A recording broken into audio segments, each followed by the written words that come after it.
Hello, I am Gosha from Cosmic Agency. Thank you very much for being here in this channel.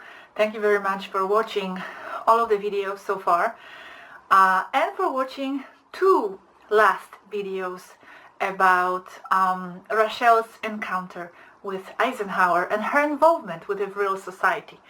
I think that it is highly interesting what she has informed us about, and I would more than love to continue this dialogue with her. And actually that was the original plan, to continue to talk about these matters and go deeper into the subjects. However, as you know, in November last year, we lost temporarily, I believe, the contact with the Taigetans, so unfortunately we were not able to continue. So these two parts of the videos, that's all I have for now about this subject, but you never know, I might get the opportunity to continue to talk to them about those things. Having said that, I want to mention that I have opened an alternative channel, Cosmic Agency 2. Please subscribe to it. I'm not going to do anything with it at the moment, but I want to have it just in case anything happens to this channel. As you know, anything can happen, and things do happen to YouTube channels, especially when they start talking about uncomfortable things to the cabal and their operatives. And more information will be coming, some of it quite controversial, I think.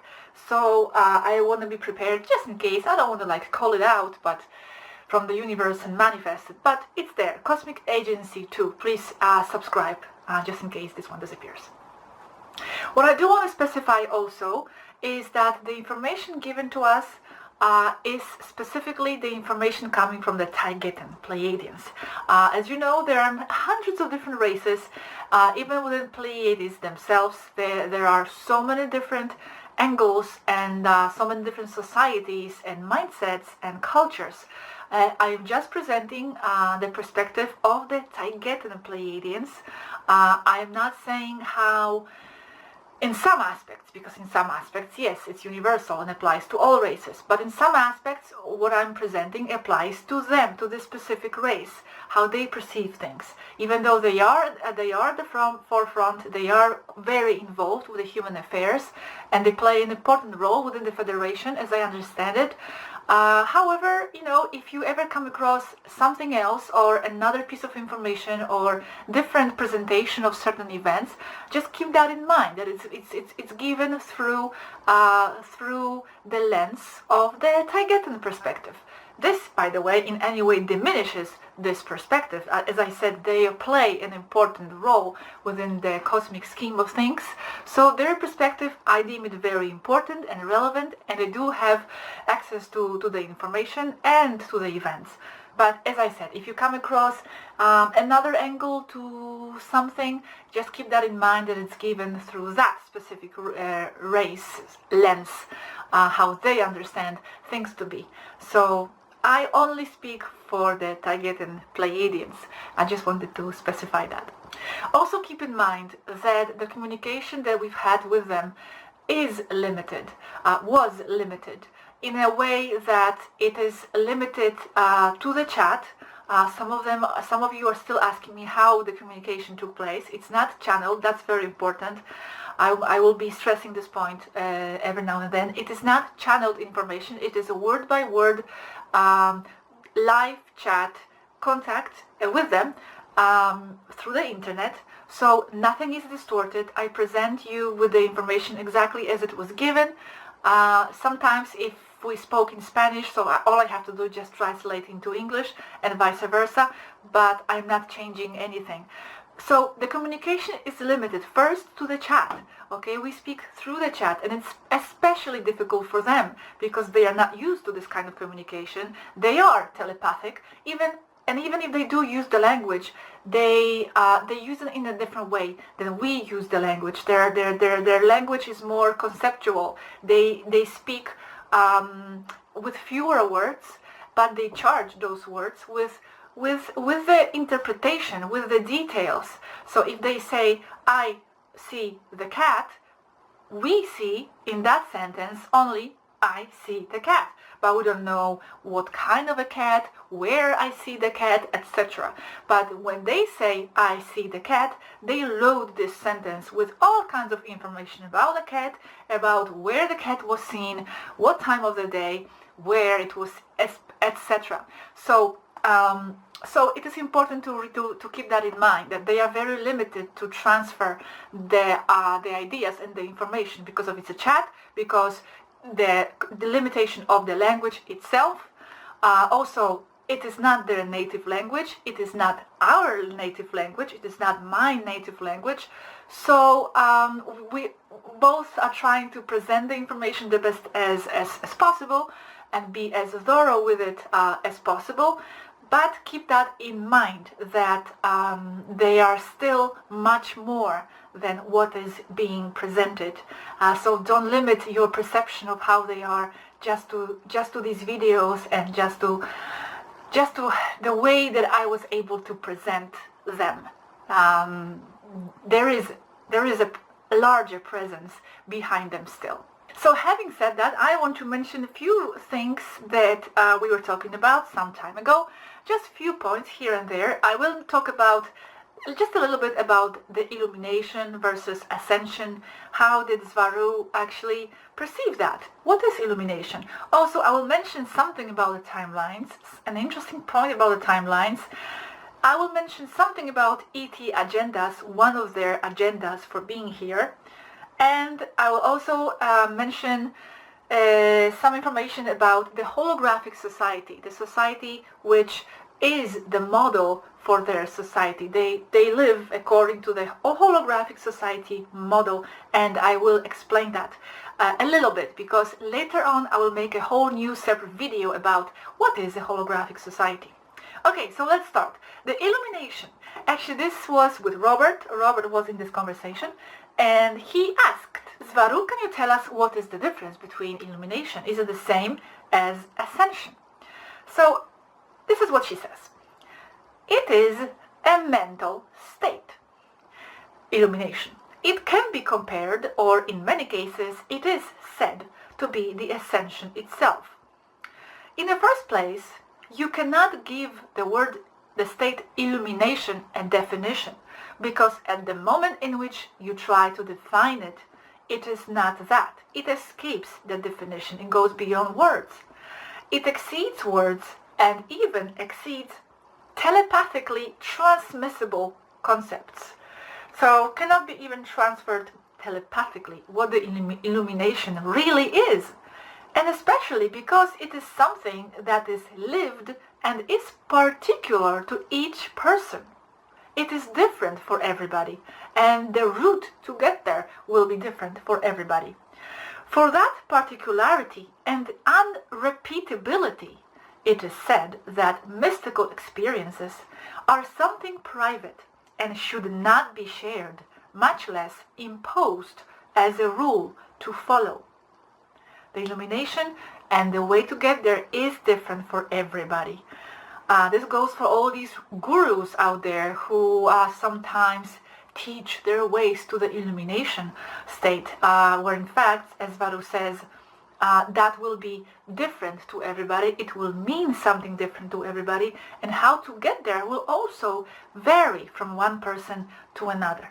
The ascension, she says, in this way, is only a mental state in which the perception and interpretation of everything that surrounds the person is expanded. So something we are doing right now, right here, learning and expanding our interpretation of the reality through this information, for example.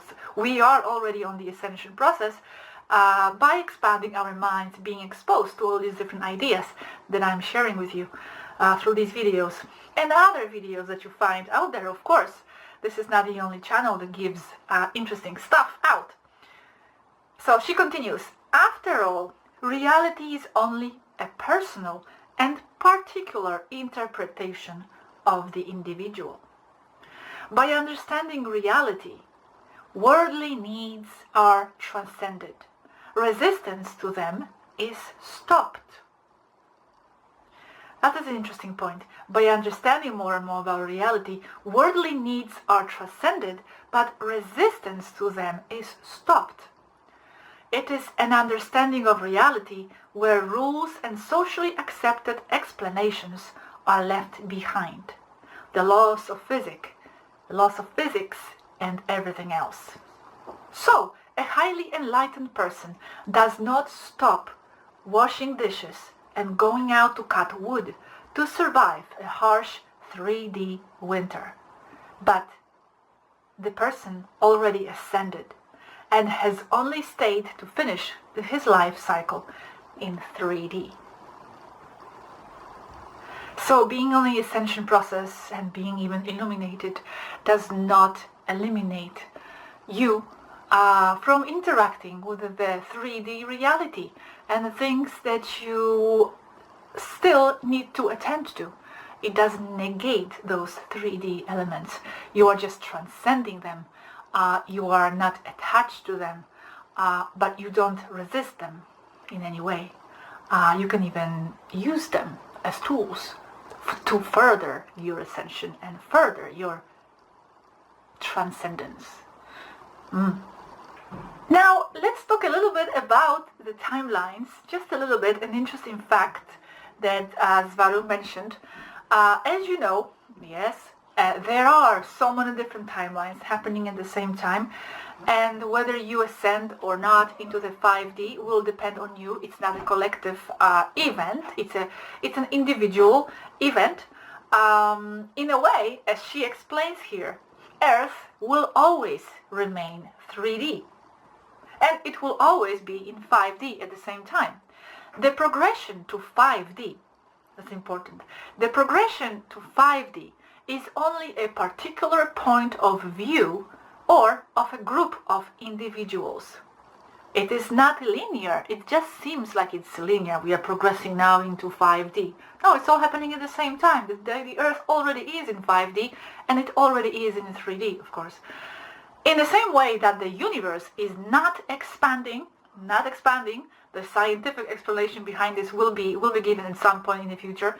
In the same way that the universe is not expanding, there is no progression of before and after, as in linear time. Therefore, the Earth still exists in the Roman era and in the Second World War, in the feudal era and in the time of Lemuria, all at the same time. All happening at the same time. Just keep remember, there is no time. There is no time.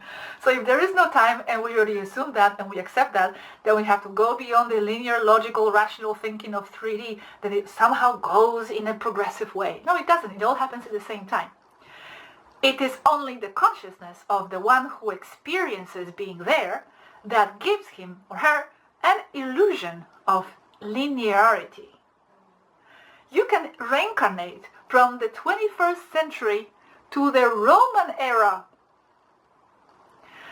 Yes, yes you can. Yes, you can. It's just weird. Normally it wouldn't happen, she says. It would be strange because the souls generally seek expansion. Although, she adds, although the experience of having lived in that time, going from the 21st century, may mean expansion from their point of view. There is no time, so all is possible. How about that? I will leave it at that. Give it your own spin and interpretation. Process that on your own. Sometimes adding too much from myself is not beneficial. I just prefer sometimes to just give you the words of what they said, and then you can process it on your own. So let's continue with the subject now. ET agendas. I believe that there could be books written about this subject, as I believe it to be very, very, very, very complicated and very deep. Although on the surface of it, it may seem simple, like they are here to help. But I believe that the reasons why they wish to help, also depending on each race and why that race wants to help. Those reasons are quite complex and even deeply metaphysical. So I'm not going to talk about all of these reasons at the moment. Actually, it was mentioned in one of the first videos, Why We Are Here. That was the title, Why We Are Here, and it's explained more. But one of the reasons here, interesting reason, I do want to mention. So let's start with the beginning of this conversation that we had, and she explains that Taygeta is a very complete society that does not need anything in terms of resources. Since, she's saying, since we are less than 38 million in 4 planets. So our only agenda is to help altruistically and guide Taygetan souls back home. This is the point that I want to stress here. Guide Taygetan souls back home. It's an interesting agenda, I would say. Before I explain something about that, I had another question. Here I say, I had an important question about this, Swaruu, speaking of resources, because it was mentioned some time ago that one of the interests of the Federation for our ascension is the exchange of resources, the access to our resources after the ascension. Yeah, it is on the list of interests. So why not? The cultural exchange, resource exchange, etc. But then I asked, Swaruu, you said that in Taygeta there is no shortage of anything and there is abundance of everything. So why is one of the interests of the Federation our resources? Why do you need this exchange or access to our resources if there is plenty of everything there? So this is what she explains. Not all members of the Federation have the resources of Taygeta. You see, as I said, there are so many different races, and I'm only speaking for the Taygetan perspective. But there are other races, and not all members of the Federation have the resources of Taygeta. Others, yes, they are interested in an exchange of resources, minerals, and cultural. Important here, but natural resources are not of the main interest. The main interest is you, the people of the earth, and she marked that in bold. The people of the earth are the main interest. It is the same for all the races. The humans are not really a species. I never tire of saying that, she says. It is a biosuit so that many very different species can coexist on Earth to have a 3D experience for their personal reasons. And each race is here to do the same as us, to guide their own back home. Natural resources, interests, that's one of the less relevant reasons. It's not important. It's like a souvenir or a magnet that says Barcelona to stick on the refrigerator door, just to mark your presence. You, she says, all you there as humans are us, the stellar ones.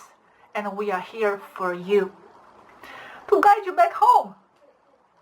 And then I asked, but guide their own back home, only their own? Each race is guiding their own? She says, for the most part, yes, only their own, because the others are outside of their jurisdiction, so to speak. However, it's not a strict rule. They can be helping other starseeds, of course, as well. It's not set in stone that they are only helping their own. Remember that the final responsibility and the final decision and choice always falls on us, on the individual here. So if we wish to be helped, even if it's another race, if we do want to go wherever we want to go, the decision and the final word is always ours. The autonomy and the individual freedom above all. Now, the last subject I want to go into a little bit is holographic society. Yes, it's holographic, not holistic, because some people say I translate that wrong. I actually don't translate that at all. This is the exact word they use, holographic society. It has nothing to do with the idea of a hologram like we see it here on Earth. as a projection, as something that is not real, that is just there projected from somewhere else, a hologram. It doesn't mean that it's not real society projected from somewhere. A holographic society, as she explains, the name to start with means that which includes everything and everyone equally. Holographic, wholeness, it includes all, includes everything, all inclusive. This is the society they have, and this is the most prevalent model in the universe, in the galaxy. So it would be interesting to see if this kind of a model can be implemented here on Earth after the ascension. It will all depend on us. They are not going to impose anything, as it will be explained here. So let's continue here. The main premise of this concept of the holographic society, and the most important one, is that the more consciousness people have, the less government it needs. It is inversely proportional. When a town has all the resources it needs and has empathy for the members within it, when it is known that everyone is connected as it is in a small community, what affects you affects everyone. So you do not need a government that imposes rules on that population, because they already follow their own rules and are doing well, with the premise of freedom and own responsibility, both individually and collectively. Now, this is interesting. The holographic society model that is most used, and that is also that of Taygeta, is the so-called graduated holographic system Andromeda model. It is based on the Andromeda model. I say graduated. This in here, it is my translation. In Spanish, it was said escalonado, like steps.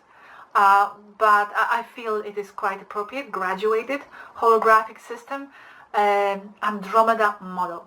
In this type of society, there is a series of councils that go from a small one of a town to another of a group of populations, to a region, to a council of a group of regions, to another council, planetary council, and finally to a great council that represents all civilization, High Council of Taygeta.